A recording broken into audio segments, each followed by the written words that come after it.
1 Samuel chapter 1. There was a certain man of Ramathaim, Zophim, of the hill country of Ephraim, whose name was Elkanah, the son of Jeroham, son of Elihu, son of Tohu, son of Zuph, an Ephrathite. He had 2 wives. The name of the one was Hannah, and the name of the other Peninnah. And Peninnah had children, but Hannah had no children. Now this man used to go up year by year from his city to worship and to sacrifice to the Lord of hosts at Shiloh, where the 2 sons of Eli, Hophni and Phinehas, were priests of the Lord. On the day when Elkanah sacrificed, he would give portions to Peninnah his wife, and to all her sons and daughters. But to Hannah he gave a double portion, because he loved her, though the Lord had closed her womb. And her rival used to provoke her grievously, to irritate her, because the Lord had closed her womb. So it went on year by year. As often as she went up to the house of the Lord, she used to provoke her. Therefore Hannah wept and would not eat. And Elkanah her husband said to her, Hannah, why do you weep, and why do you not eat? And why is your heart sad? Am I not more to you than 10 sons? After they had eaten and drunk in Shiloh, Hannah rose. Now Eli the priest was sitting on the seat beside the doorpost of the temple of the Lord. She was deeply distressed and prayed to the Lord and wept bitterly. And she vowed a vow and said, O Lord of hosts, if you will indeed look on the affliction of your servant, and remember me, and not forget your servant, but will give to your servant a son, then I will give him to the Lord all the days of his life, and no razor shall touch his head. As she continued praying before the Lord, Eli observed her mouth. Hannah was speaking in her heart, only her lips moved, and her voice was not heard. Therefore Eli took her to be a drunken woman. And Eli said to her, How long will you go on being drunk? Put your wine away from you. But Hannah answered, No, my lord, I am a woman troubled in spirit. I have drunk neither wine nor strong drink, but I have been pouring out my soul before the Lord. Do not regard your servant as a worthless woman, for all along I have been speaking out of my great anxiety and vexation. Then Eli answered, Go in peace, and the God of Israel grant your petition that you have made to him. And she said, Let your servant find favor in your eyes. Then the woman went her way and ate, and her face was no longer sad. They rose early in the morning and worshipped before the Lord. Then they went back to their house at Ramah, and Elkanah knew Hannah his wife, and the Lord remembered her. And in due time Hannah conceived and bore a son. And she called his name Samuel, for she said, I have asked for him from the Lord. The man Elkanah and all his house went up to offer to the Lord the yearly sacrifice and to pay his vow.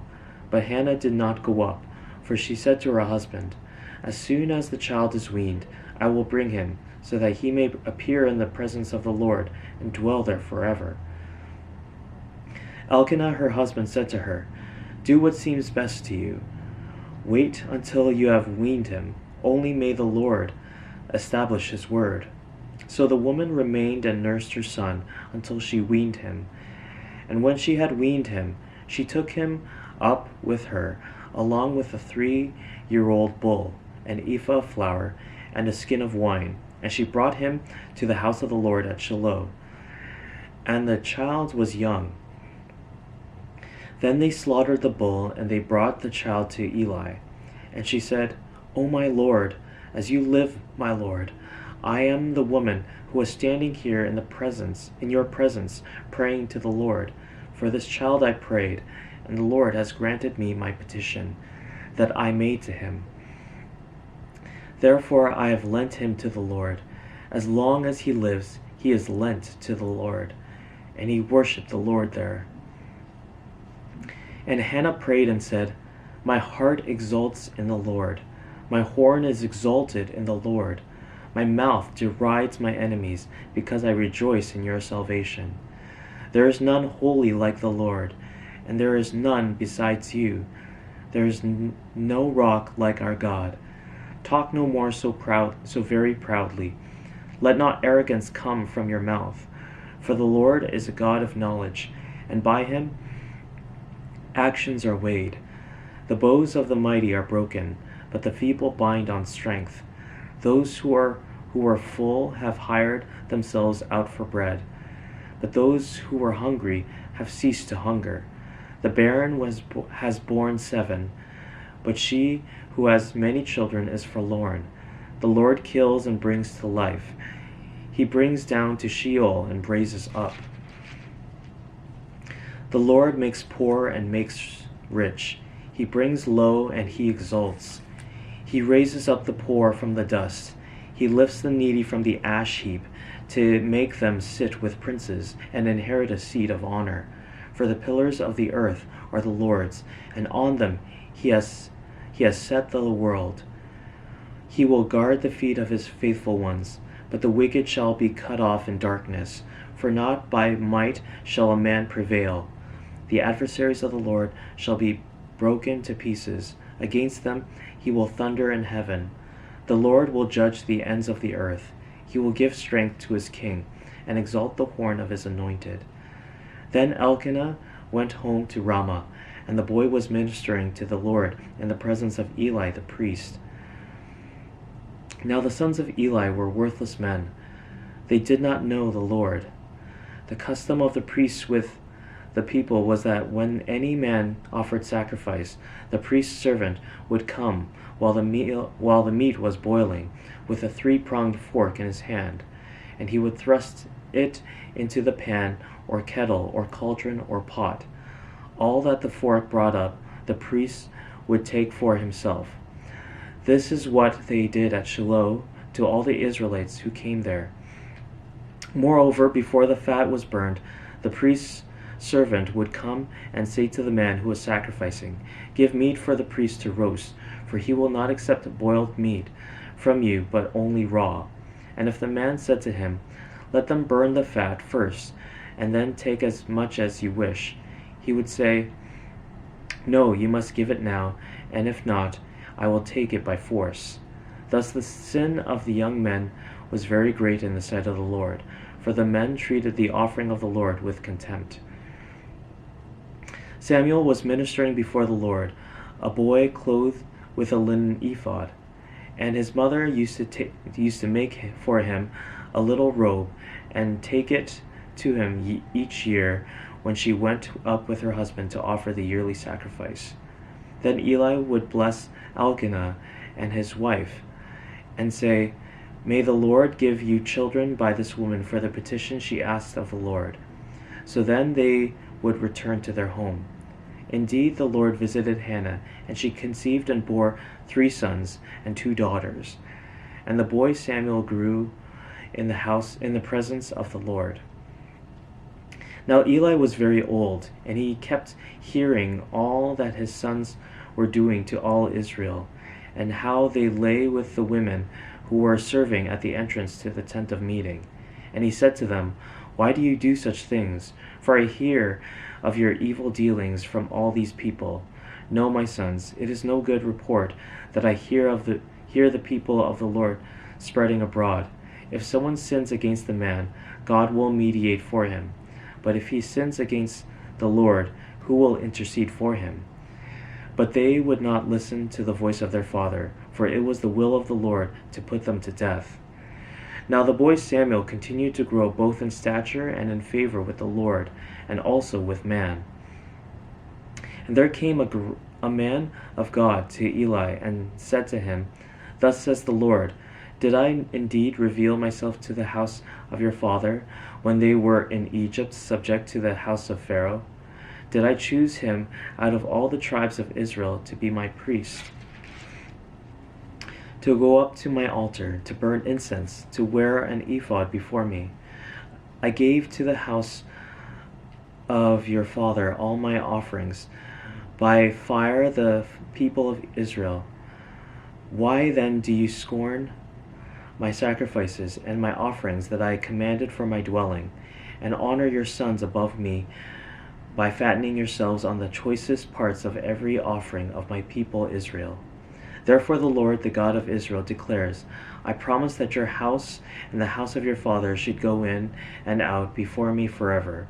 But now the Lord declares, Far be it from me, for those who honor me I will honor, and those who despise me shall be lightly esteemed. Behold, the days are coming when I will cut off your strength and the strength of your father's house, so that there will not be an old man in your house. Then in distress you will look with envious eye on all the prosperity that shall be bestowed on Israel, and there shall not be an old man in your house forever.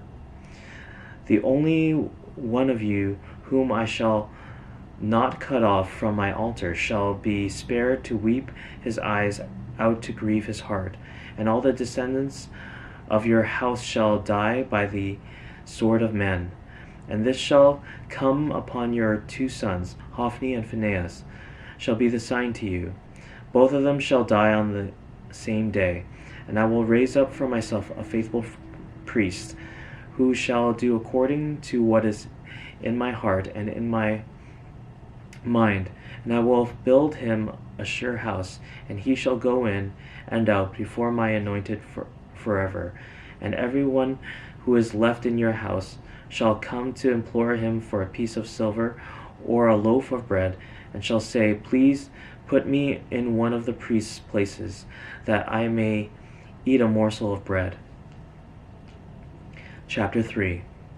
Now the boy Samuel was ministering to the Lord in the presence of Eli, and the word of the Lord was rare in those days. There was no frequent vision. At that time Eli, whose eyesight had begun to grow dim, so that he could not see, was lying down in his own place.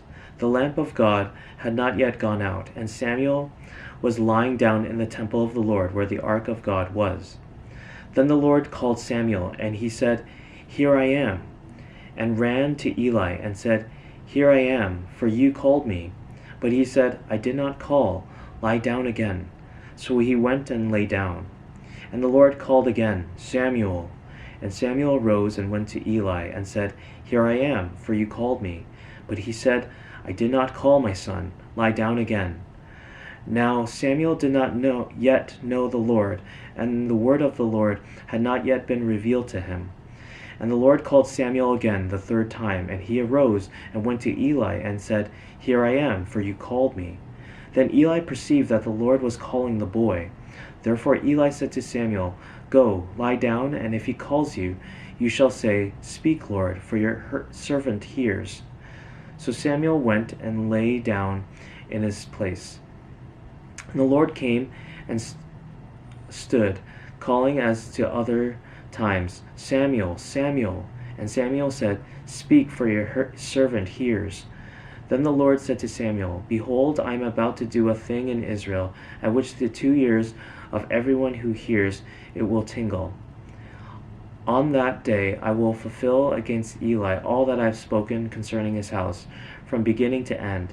And I declared to him that I am about to punish his house forever, for the iniquity that he knew, because his sons were blaspheming God, and he did not restrain them. Therefore I swear to the house of Eli that the iniquity of Eli's house shall not be atoned for by sacrifice or offering forever. Samuel lay until morning. Then he opened the doors of the house of the Lord, and Samuel was afraid to tell the vision to Eli. But Eli called Samuel and said, Samuel, my son. And he said, Here I am. And Eli said, What was it that he told you? Do not hide it from me. May God do so to you, and more also, if you hide anything from me of all that he told you. So Samuel told him everything, and hid nothing from him. And he said, It is the Lord. Let him do what seems good to him. And Samuel grew, and the Lord was with him, and let none of his words fall to the ground. And all Israel from Dan to Beersheba knew that Samuel was established as a prophet of the Lord. And the Lord appeared again at Shiloh For the Lord revealed himself to Samuel at Shiloh by the word of the Lord.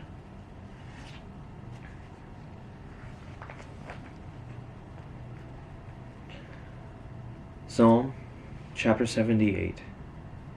Give ear, O my people, to my teaching. Incline your ears to the words of my mouth.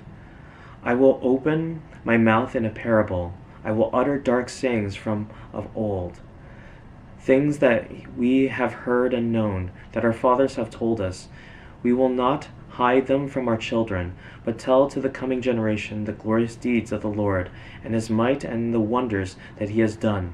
He established a testimony in Jacob, and appointed a law in Israel, which he commanded our fathers to teach to their children, that the next generation might know them, the children yet unborn, and arise and tell them to their children, so that they should set their hope in God, and not forget the works of God, but keep his commandments, and that they should not be like their fathers, a stubborn and rebellious generation, a generation whose heart was not steadfast, whose spirit was not faithful to God. The Ephraimites, armed with the bow, turned back on the day of battle. They did not keep God's covenant, but refused to walk according to his law. They forgot his works and the wonders that he had shown them. In the sight of their fathers he performed wonders in the land of Egypt, in the fields of Zon. He divided the sea and let them pass through it, and made the waters stand like a heap. In the daytime he led them with a cloud, and all the night with a fiery light. He split rocks in the wilderness, and gave them drink abundantly as from the deep. He made streams come out of the rock, and caused waters to flow down like rivers. Yet they sinned still more against him, rebelling against the Most High in the desert. They tested God in their heart by demanding the food they craved. They spoke against God, saying, "Can God spread a table in the wilderness?" He struck the rock so that water gushed out and streams overflowed. Can he also give bread or provide meat for his people?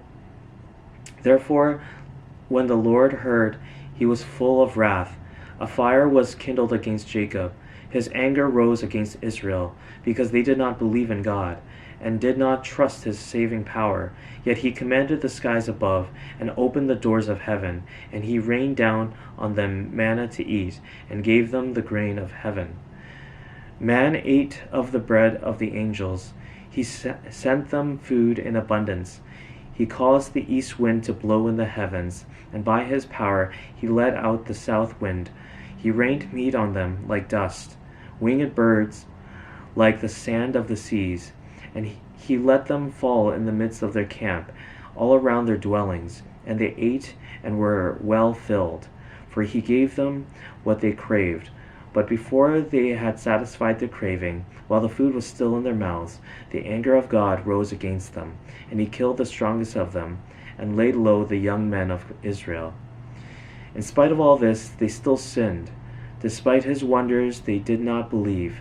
So he made their days vanish like a breath, and their years in terror. When he killed them, they sought him. They repented and sought God earnestly. They remembered that God was their rock, the Most High God, their Redeemer. But they flattered him with their mouths, they lied to him with their tongues. Their heart was not steadfast toward him. They were not faithful to his covenant. Yet he, being compassionate, atoned for their iniquity, and did not destroy them. He restrained his anger often, and did not stir up all his wrath. He remembered that they were but flesh, a wind that passes and comes not again. How often they rebelled against him in the wilderness, and grieved him in the desert. They tested God again and again, and provoked the Holy One of Israel. They did not remember his people, his power, or the day when he redeemed them from the foe, when he performed his signs in Egypt, and his marvels in the fields of Zon. He turned their rivers to blood, so that they could not drink of their streams. He sent them among them swarms of flies, which devoured them, and frogs which destroyed them.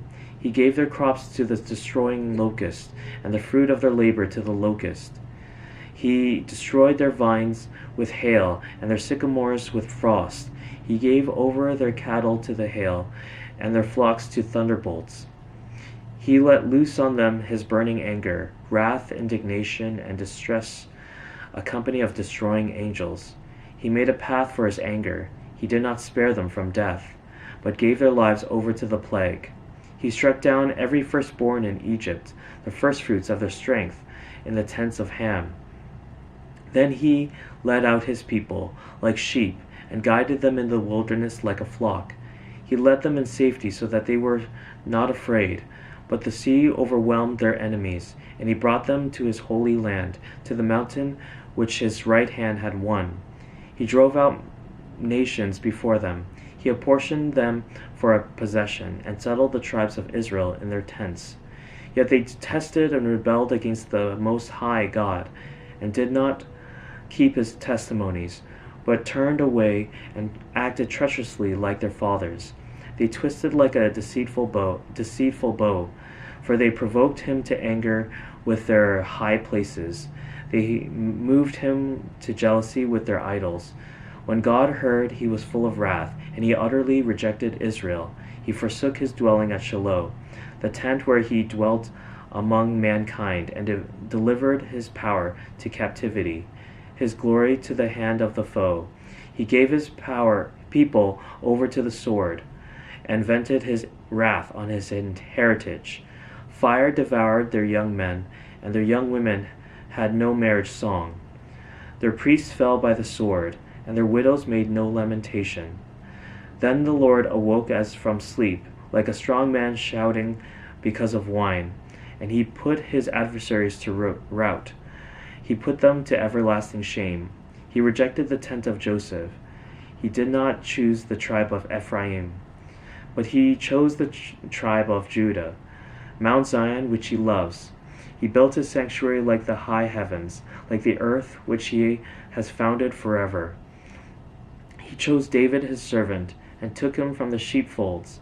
From following the nursing ewes, he brought him to shepherd Jacob his people, Israel his inheritance. With upright heart he shepherded them, and guided them with his skillful hand.